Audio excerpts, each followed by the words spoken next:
Alright, so I would have been thinking a bit about a lighting, but right now I think the message is more important for you guys to reach. And this is something that I just realized, you know, and I couldn't wait till next morning to give you guys this message because I can forget that. I can do this thing sometimes. So what I want you to do is that maybe the next time you're sad, for example, alright, so you're sad. Now what I want you to do is do not numb down the feeling by content, food, or any other thing. Just kind of observe this feeling and observe how it feels in your body, alright? Because, first of all, you really need to be thankful to the emotion because the emotion itself is taking the negativity out of your system. So just stay with it, observe it. Try not to become it, right? So that is like the first step. All right, so now the next step after a bit of this, what I did just now, I did because I was kind of feeling bad. So what I did was that I asked myself, why am I feeling this way? And in general, we have the tendency to do that, and I cannot tell about you, but I feel like if I do that, maybe some of you might do that also. And if any one of you can get help from that, that would be really great. So what I want you to do is that for uh, just ask yourself, why am I sad? And there would come a very general answer. I'm just sad, like no answer for at all, because that is what happened to me just now. And I'm so like I was shaking the camera. So yeah, that is what happened to me just now, right? Now, again, do not pressure yourself because you're already in a kind of a messed up state at that position, because that is the time you're actually going to be doing that.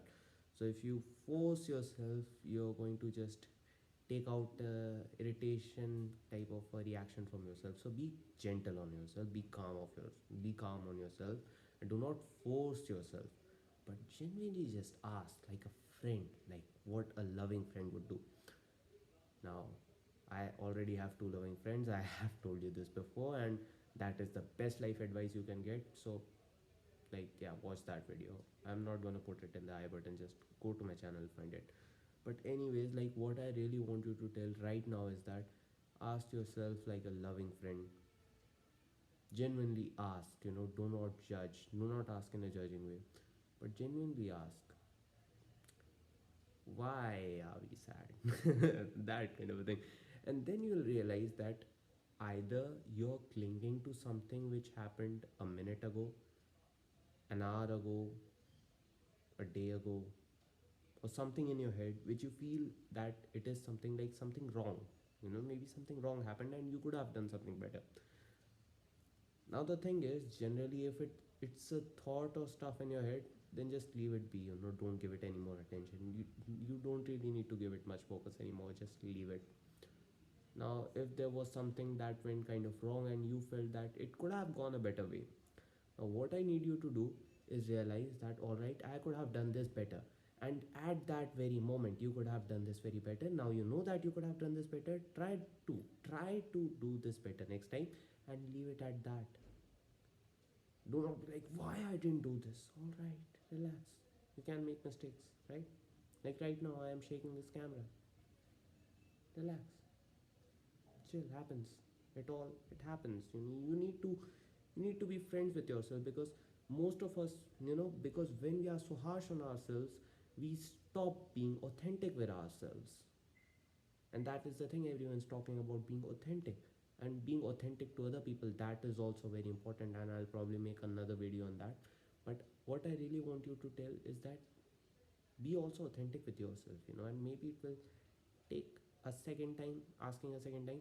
But when you are actually nice to yourself, maybe that is when you can be authentic to yourself, because that is when you feel safe to actually discuss to yourself or talk to yourself about something, right? For example, you want something. Now this is going to be like something passed in front of you and you're feeling like kind of sad, and then you're like, why are you sad? So like, maybe wish that I could have been doing this, or I could have been in that situation. Now at that position, you ask yourself why, and your brain would again say that no, for no reason, or maybe something like that. But if you genuinely ask, like a genuine loving friend, if you'll ask that, you'll get the answer, and then you'll realize that it is something which is absolutely a faulty belief. So that will help you actually catch a faulty belief, and when you catch a faulty belief in yourself, you can fix that, and that will lead to many better things. I'll not list the things because that would just create an attachment and a kind of a pressure. You kind of start creating a pressure on yourself that, oh, I need to do this, I need to do this, you know.